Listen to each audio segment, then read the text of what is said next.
I'd now like to introduce Miranda Wageman from Huon Valley Council, who's going to talk about livable communities in the Huon.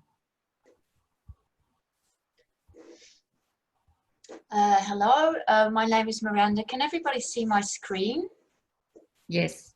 Okay, awesome.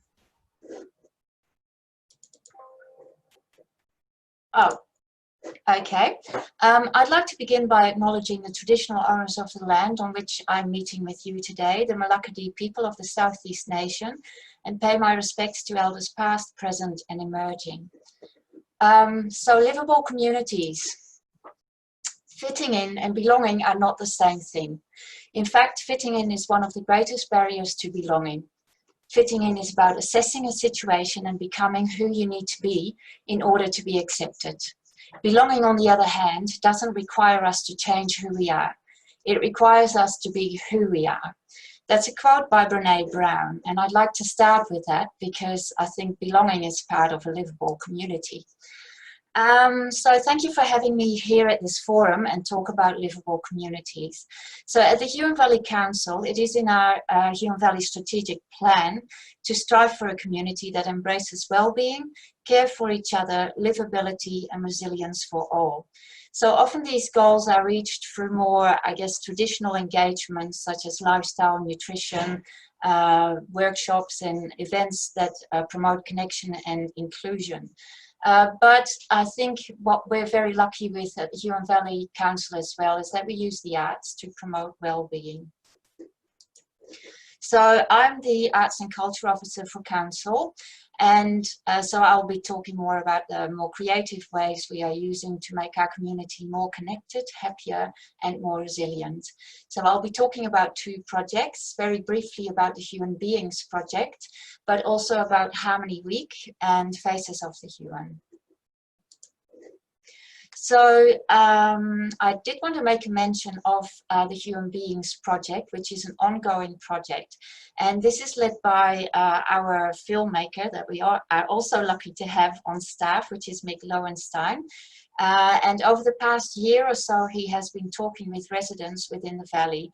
So about all sorts of different aspects, what creates a sense of belonging, what connects people to the valley and the landscape. Even if it doesn't directly come up, livability is implied. For example, connection with others, working together, backing each other up. For example, when we had the fires here last year, a lot of people talked about how connected they felt to others and how important it was to have a sense of community and that there was a willingness for people to help each other out. So a lot of our creative projects are aimed at people being able to tell their story and what connects them to the valley and other people in the valley. So in the Huon Valley, we have a really diverse population. People have come from all over the world and Australia to call the Huon Valley their home. We don't fool ourselves that there isn't sometimes discord and disagreements within the community, but we are very much striving to give people a voice, and really their voice is what we're very interested in capturing. We want people to tell their stories in their own words so that we can also address any unreal othering. And by unreal othering, I mean that people tend to create a scapegoat, and it's easy to do if you don't understand them or you don't want to understand them.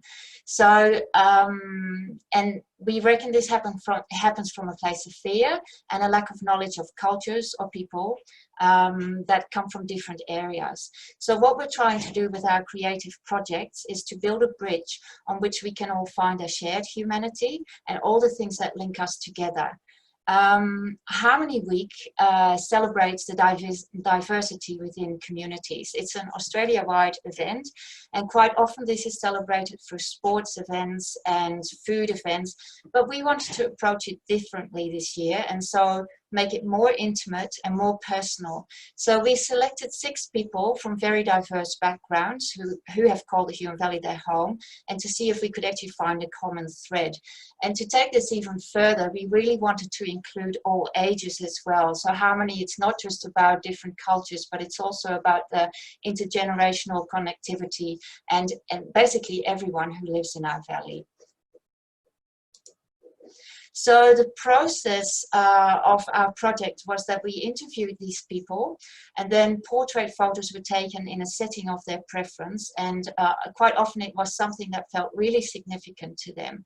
So a benefit of this was that it allowed people to feel more relaxed about the process and to show them in the best possible light, and people really did look very relaxed.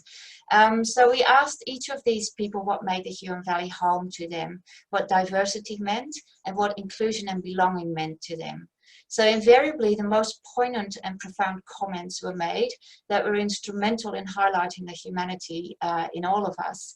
And quite often the thread was really that people just wanted to be kind and wanted to connect with each other, regardless of where they were from, how old they were, what their background was, and all of that.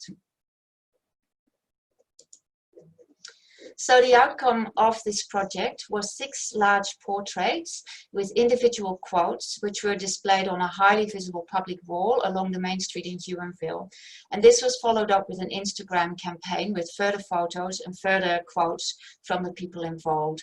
So we are also planning a tour of the valley with these posters, as we're building a mobile art gallery at the moment, so that we can actually take the arts and take stuff to the people, especially in the further more remote regions. Yeah. So it might seem a little strange to highlight livability of a place through creativity, but we found that through using people's own words, we created an environment that resonated with people throughout the community. So everyone knows someone here, so people would recognize somebody, at least one of the 6 people, and then comment on that. You know, we observed that people started looking at all the other posters too, and it created it seemed to create an open and safe space for people to be able to express themselves in their own words. And I guess one of the other things was, this is the first time we did a project like this, and there was no vandalism, which was one thing we were worried about, and people really did seem to notice and stop and read and talk to each other, which I thought was a really beautiful outcome of this project. I'd like to finish with a quote too.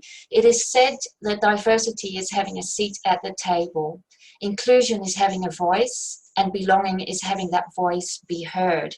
And that's what we're trying to do. We're trying to actually connect people and connect with people through creating a space of safety and respect, where everyone can have an opinion. Even if it clashes, it doesn't matter, as long as we can hear each other and be there for each other.